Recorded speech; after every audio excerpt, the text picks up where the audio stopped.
Avez-vous déjà traversé un moment où tout semble s'effondrer, où vous ne savez plus vers qui vous tourner pour trouver du réconfort ou une solution? Savez-vous qu'Allah vous appelle chaque nuit, d'une manière douce et pleine d'amour? Un moment unique où il attend de vous écouter, de vous pardonner et de répondre à vos invocations. Ce trésor spirituel existe vraiment, mais beaucoup passent à côté sans le savoir. Restez avec moi jusqu'à la fin, car ce que vous allez découvrir dans cette vidéo pourrait changer votre vie pour toujours. Chaque nuit, dans le dernier tiers, Allah, dans sa miséricorde infinie, descend au ciel le plus bas, et dit « Qui m'invoque afin que je lui réponde? Qui me demande quelque chose afin que je lui accorde? Qui demande pardon afin que je lui pardonne? » Mais combien parmi nous répondent à cet appel exceptionnel? C'est une invitation divine, ouverte à tous, sans distinction. Peu importe où vous en êtes dans votre foi ou vos pratiques. C'est une opportunité que beaucoup ignorent, mais qui peut transformer votre vie. Aujourd'hui, découvrons ensemble pourquoi ce moment est si spécial, comment en tirer pleinement profit et comment il peut devenir une source de paix, de bénédiction et de succès dans votre vie. Le dernier tiers de la nuit correspond à la période qui précède l'aube. Selon les savants, c'est un moment béni où les portes du ciel s'ouvrent, où Allah est particulièrement proche de ses serviteurs. C'est un moment où vos prières sont plus susceptibles d'être exaucées, où votre repentance est plus facilement acceptée. C'est une preuve de l'immense miséricorde d'Allah. Ce moment n'est pas réservé à une élite spirituelle. Il est ouvert à tous, aux pieux comme aux pécheurs. Allah n'exige pas la perfection pour répondre à son appel. Même si vous vous sentez loin de votre foi, même si vous pensez que vos péchés sont trop nombreux, sachez qu'Allah est plus miséricordieux que vous ne pouvez l'imaginer. Ce moment est votre chance de revenir à lui. Allah ne demande pas de conditions impossibles, juste votre sincérité. Celui qui a goûté à la prière de la nuit découvrira un véritable bonheur sur terre. Allah subhanahu wa ta'ala a accordé à notre existence ici-bas un aperçu du paradis. Parmi ces aperçus se trouvent les assises de la science et la prière de la nuit. La prière de la nuit fait partie des délices du paradis. Ne négligeons pas cette opportunité. Un homme submergé par des dettes et des soucis familiaux vint voir Hassan al-Basri, rahimahullah, un des grands savants de l'islam, et lui dit « Ô Abu Saïd, j'ai épuisé toutes mes solutions. Je ne vois pas de sortie à mes problèmes. Que dois-je faire ?»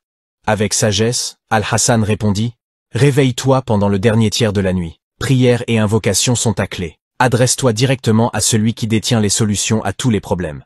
Invoque Allah avec sincérité et persévérance. » L'homme suivit ce conseil. Chaque nuit, malgré la fatigue, il se levait, priait 2 unités de prière, et versait des larmes en demandant à Allah de l'aider.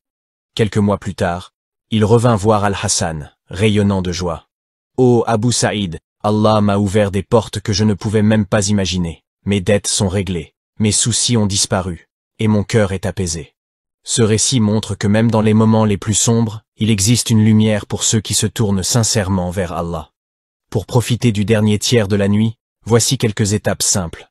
Fixez un réveil. Même si ce n'est que 20 ou 30 minutes avant l'aube, mettez une alarme. Faites cet effort pour Allah. Prenez un moment pour vous purifier. Ensuite, rendez-vous dans un endroit propre, calme et digne pour effectuer la prière. Commencez par remercier Allah.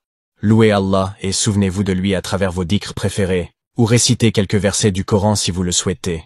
Toutes ces actions font partie de l'adoration et vous rapprochent d'Allah. Le prophète, sallallahu alayhi wa sallam, dit que la prière de la nuit se fait par 2 unités.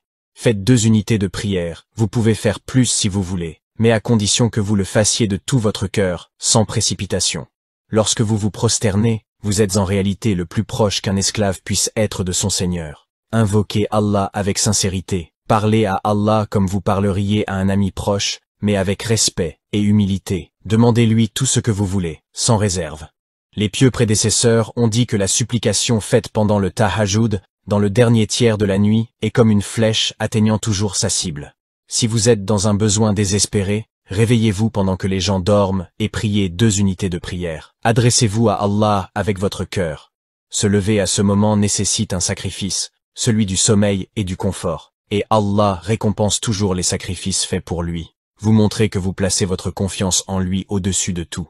Le prophète Mohammed sallallahu alayhi wa sallam a dit « Il y a des gens qui se lèvent la nuit, abandonnant leur lit pour prier, et Allah les loue en disant « Ils ont abandonné leur lit pour prier, pour eux est le paradis. » Beaucoup disent qu'ils sont trop fatigués, ou qu'ils ont arrêté de demander à Allah. Mais réfléchissez, Si un roi vous disait qu'il vous accorderait tout ce que vous voulez à condition de vous lever la nuit, ne le feriez-vous pas? Alors, pourquoi hésiter avec Allah, le roi des rois?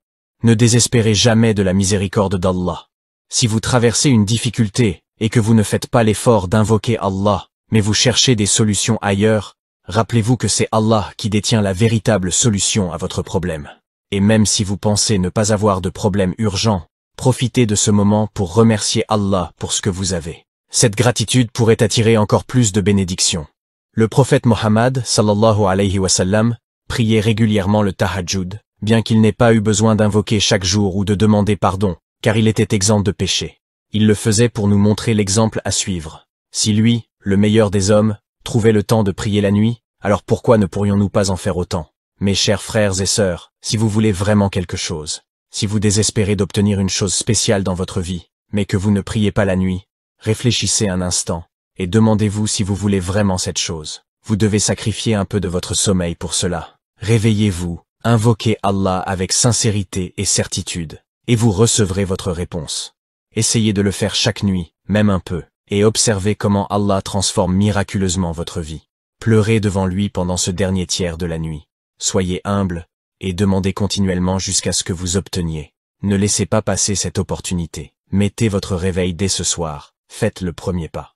Allah répondra à votre doigt, mais vous devez faire votre part. Même un petit effort peut avoir un grand impact. Peu importe par où vous commencez, l'essentiel est de commencer. Qu'Allah facilite les choses pour chacun d'entre nous. Si cette vidéo vous a inspiré, likez pour qu'elle atteigne plus des personnes, et partagez-la avec d'autres.